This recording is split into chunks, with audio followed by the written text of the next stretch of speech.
анасы дейді мысалы. Сондай сөз бар. Енді жуырда қазақтар ел ана деген сөзге үйрене беріңдер. Ел ана деп айтасыңдар.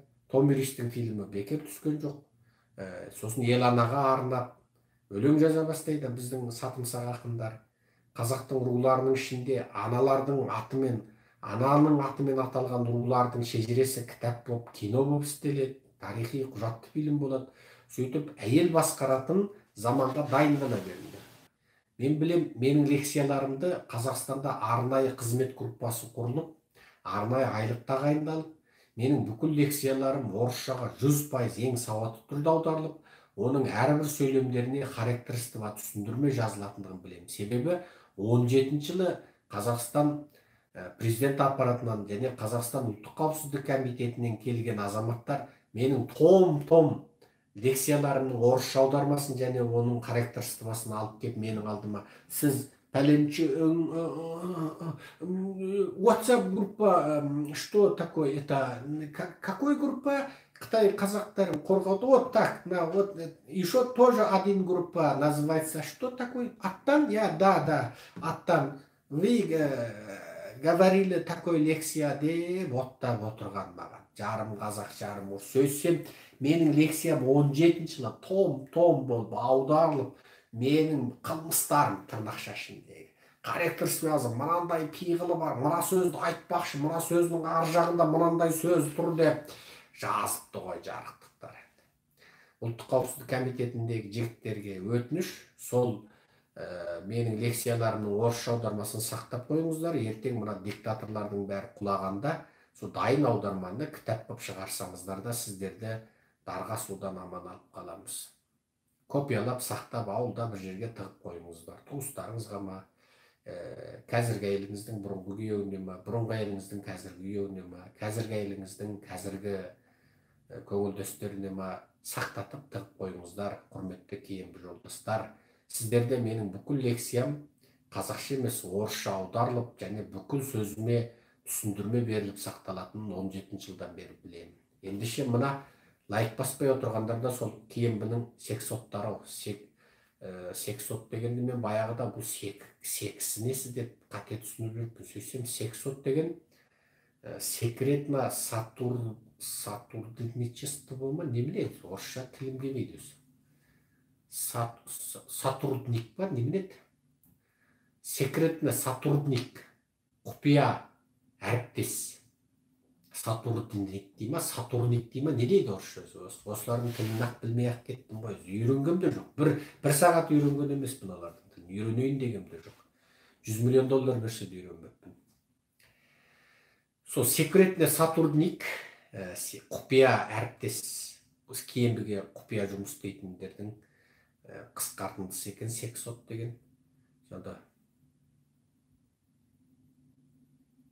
қазақшаны құпия дегенде құны алайық, әріптес дегендегі әрін алайық. Сексоттың қазақша аудармасы қу әрі болсыншы. Қу әрі.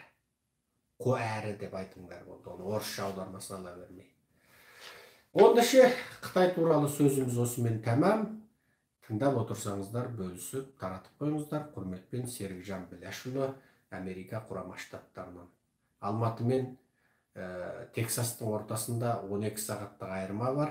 Сондықтан сіздерге мен енді түннің бір уағы болды. Менде есі дұрыс америкалықтар ұқсап демалайын. Трамп пен Байден ұйықтап қалды осы кезде, пыр-пыр етіп қатындарының қасында жатқан болар. Біз де енді демалайық, жатайық, аман сау болыңыздар. Айтпақшы, сексот дегеннен шығып кетіпті, айта салайыншы. Мына ата жұртты жаптыру керек деп айғайлап жүрген, болмаса өмірімде көрмеген, не мұрның қисық, тұмсығың қызыл тұмсық, жауғарға кескін демеген, не қырыққа кеп қатын алмапсың демеген, не бұтың талтақ демеген бір жігіт бар, Құдабай Қаржау Құрал Сейітхан деген. Бұл екеуі Қазақстан ұлттық қауіпсіздігіне құпия қызметкері болып жұмыс істейді. Бұлар сол Қазақстанның ұлтшыл азаматтарының бәрін түрмеге тығуға, арандатуға жауапты. Бүкіл еш жерде жұмыс істемейді, қатыны жоқ, 40-тан асса да құлдызесін құшақтап жүрген. Бірақ еш жерде жұмыс істемегеніне қарамай, Ақтауда жиын болса Ақтауға, Көктауда жиын болса Көктауға, сол көкбалақ болып шауып жүрген қамбалақтар бұлар. Сөйтіп ұлтшылдарды бір-бірімен араздастырып, біріне бірін от жағып, әйел болса еркекпен шатысты деп өсек таратып, басын татаға қалдырып, еркек болса отбасына кикілжің салып, әйелін бұзып, еркегін сыртта бәлемен былығып жүр деп, тіпті сөйтіп бытқып жүрген нағыз құпия қызметкерлер. Бұлардың құпия қызметкер екендіктерінің дәлелі ешкімге зәбірі жоқ. Бұлардың кім екендігін де білмейді. Бұлардың бәрі Шымкенттің қазағы өзі. Сол айдалада жалып ата жұртты жаптыру керек деп қол жиып кетті бұлардың бәрі. Абзал Құспан, Құрал Сейітқан, Құдабай Қаржау дегендер сол ата жұртты жаптыру керек, Серікжанды соттату, қамату керек деп қол жиып кетті. Енді сол жаңа Құдабай Қаржау дегеннің Фейсбуктегі көрмеуші едім. Соның видеолар тарап жүр екен. Елдер салып WhatsAppқа таратса керек. Осы ант су ішіп, Құдайдың атымен ант су ішіп, әке шешесінің атымен ант су ішіп, бүкіл киелінің атымен ант су ішіп, аруақтардың атымен ант су ішіп, енді әйтеу. Сол сөйтіп ант су ішіп, мені біреулер көсемсымақтар өстіп, мен кембіден ақша алмаймын деп ант су ішіп ақталып жатыр екен. Онда біздің азаматтардың қолында нақтылы дәлелдері бар. Сен онда анау Қордай оқиғасында оқиғаны бастағаныңды өзің айтқан аудиоң тұр. Қордайды сен бастағаның, Қордай қырғын. Ал сонда сотталып кеткен Бәленбай Жүзқазақтың кінәсі кімде? Кембі тұтқындағанын, артынан өзіңнің шыққаныңды, бәрі мойным алаңын деп, сондай жомарттық танытсаң да Кембі сені босатып, мойның алғызбай, басқаларды алғанын айтасың. Оның аудиолардың бәрі біздің ана Ақтауда тағы бір қантөгіс болатын кезде сол аудионды тыңдатып тұрып, бүкіл ел жұртқа соны біз жариялағанбыз. Тұр. Ақтауда қазақ пен түрікті арандатпақшы деген лекцияны іздесеңіздер тұр. Сұмдық қантөгіс деген лекцияда да бар. Сен сонда Ақтауда қазақ пен түріктің бір жай тентектер соғысып қалса, оған бүкіл ұлтты қарсы қойғың келіп шапқаның өтірік па? Қордайға барып ұсталып, сен аман қаласың да Жүзқазақ сотталады, өтірік па?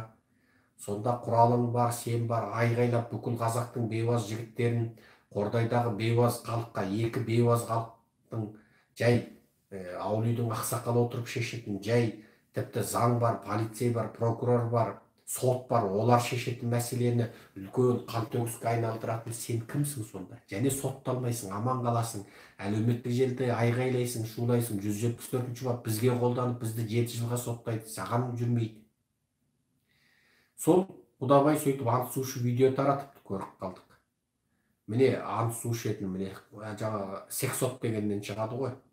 Сондықтан абай бол қазағым, өтірік ұлтшылдардан абай бол. Мына болмаса біз солардың несін бүлдіріп қойдық. Сол Құрал Сейітқанда, Құдабайда, олардың екі ақ жауы бар. Бірі анау елде жүргенде осы.